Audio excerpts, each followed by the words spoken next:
Relates to me and my son. And we're going to talk about something that I do that's completely unrelated to tea, to drama, to debunking, to um, fraud, all of that good stuff. I am a humongous advocate for individuals with disabilities and have before I started my work with doing more pseudoscience and doing a platform designed around just scammers and fraud and crime, I was really well known for disability advocacy. And that might sound weird to you, but that's where I got my start. I started writing for The Mighty in 2013. I was added as a contributor, wrote numbers, oh my God, so many articles for them about my story of raising my son who has disabilities. And from there, I sort of branched out and started expanding, started my own blog, became sort of a mommy blogger per se, but wasn't necessarily a mommy blogger, was very much just more sharing what it's like to raise a child with a disability, the realities that we face, and sort of being that voice for families like mine that are often forgotten about. I'll be very frank. Families that are raising children that are sick or have disabilities are often forgotten about, ignored, and our needs, our children's needs, are often seen as hindrances, disturbances,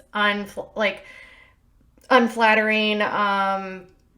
You don't fit in. Your kid is a burden. You are a leech on society. Your kids are too loud, or your life is too much. And I have gone through a lot in the 6 years. I have gone through grieving. I've gone through sadness. I've gone through triumph. I've gone through my son nearly dying. We have survived 3 brain surgeries. We have survived open heart surgery. He has a partially paralyzed stomach. We have been diagnosed with hydrocephalus, gastroparesis. So many diagnoses, so many that I'm not even going to tell you all of them because you wouldn't even know what they are. He also has a diagnosis of autism, which I think is probably one of the more, I don't know, I feel like most people know someone with autism. So I can just say, you know what, my kid's autistic and this is our life.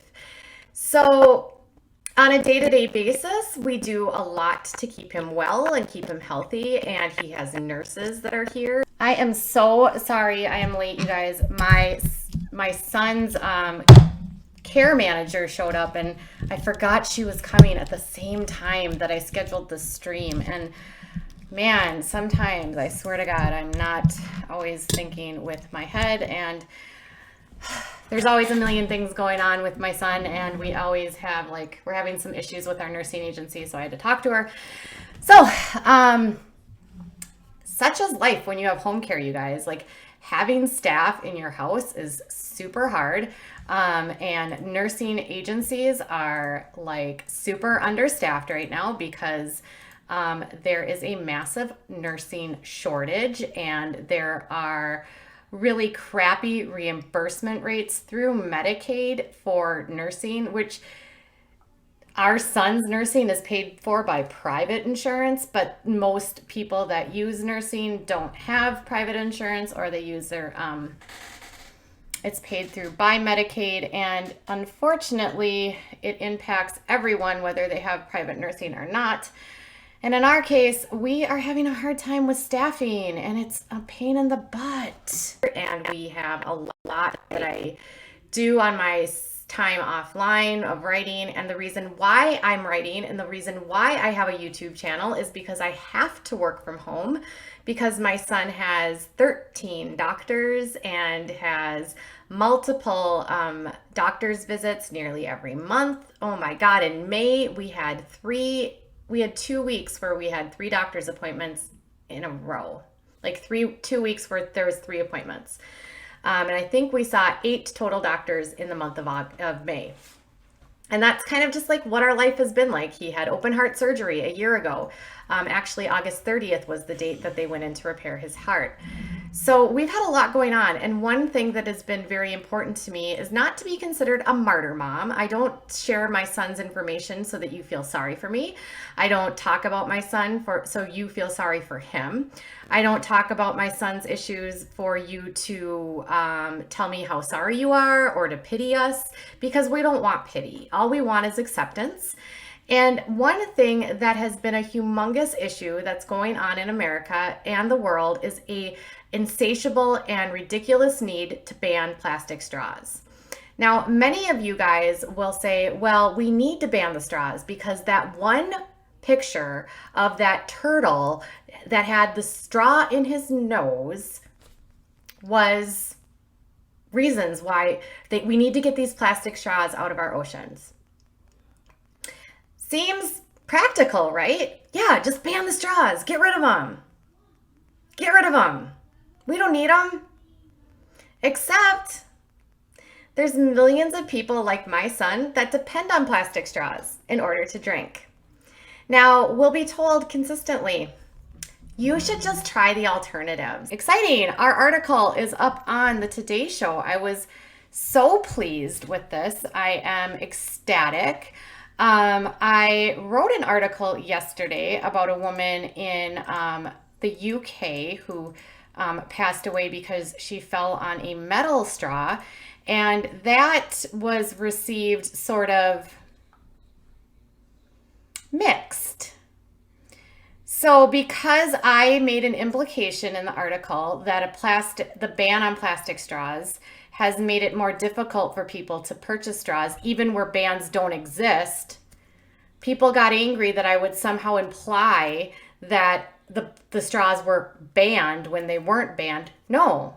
And, it got me thinking, like, it's not okay for you guys to have an opinion about something that you don't understand if you're not affected by it. You can not like my position on something, but to literally negate how it impacts individuals with disabilities is not fair. Unless you're someone that's dealing with this specific issue, you'll never understand how it impacts people. And in fact, advocates in the disability community feel exactly the way I do. And I want to tell you that the article that NBC put out is phenomenal. It actually highlights a lot of the issues that we're dealing with, and our story was featured in there. Yeah, and I'm just, I'm frustrated because my community on Facebook, I have a lot of people that have disabilities that follow me. And I have never said that, just because something is banned, it doesn't mean that it's the ban doesn't actually have to be in place for it to affect people. Metal doesn't biodegrade. And even if it's reusable, it's still there. So you're trading one problem for another. I mean, America has some of the most lax laws when it comes to environmental policies, and it shows in our overconsumption and production. And our administration with the current president has actually thrown us backwards into what we're going to do for the environment. And so if you want to get angry at the straw, fine, but don't kill the messenger because they're telling you something that you don't want to hear. And just because you think that you feel good by not using a straw Don't even like delude yourself to think that you're making a dent of a difference in the economic and the ecological difference of the world. Period. You're not. And I'm sorry if I'm getting a little salty here. It's aggravating that people would show up on my website or on my Facebook page and like accuse me of lying. Like, just because it doesn't fit your tidy like belief that, we should just be able to bring the straws with us and stop bitching and stop complaining. Thank you for being so ableist. You're proving my point. Sometimes I get a little bit heated. So there it is. There's the article. I was actually interviewed by the writer of this article. So there's the article. And then there's my little boy to a woman literally just asking for a straw, and a waitress saying, I'm not going to get you a straw. You don't look like you have a disability. I mean, and that's the thing is some of these restaurants, they will not give you straws unless you have a disability that they can see. Are accommodating individuals with disabilities. And when you start taking away things like straws that help people with disabilities go out into public and feel normal, concerned about whether or not they were going to, how they were going to spin this. But it says Paulson's 6-year-old son, Vaughn, has several neurological conditions that affect his ability to move his mouth and hands. He's also autistic and has mild cognitive disabilities and a condition that impacts his strength. The family was thrilled when Vaughn learned how to drink from a straw at the age of 3. I wrote on my online column, so they linked out to my article from last year, which was actually pretty cool. He otherwise doesn't eat much by mouth, but still loves to go to restaurants and watch families with their kids. It gives him a sense of normalcy and independence when he can sit with his parents during mealtime and enjoy his juice. Paulson said, and bendable plastic straw work best for her son. Indeed, it says the flex straws were invented, which I told you. I actually think that's an awesome quote of mine. That needs to be like bronzed. I'm just kidding. I didn't even realize I said that. Sometimes I'm like, wow, that's good. Good words, Katie. Get real. So stop deluding yourself, please, people. Yeah, and I think, I hate balloons. Latex balloons are just bad.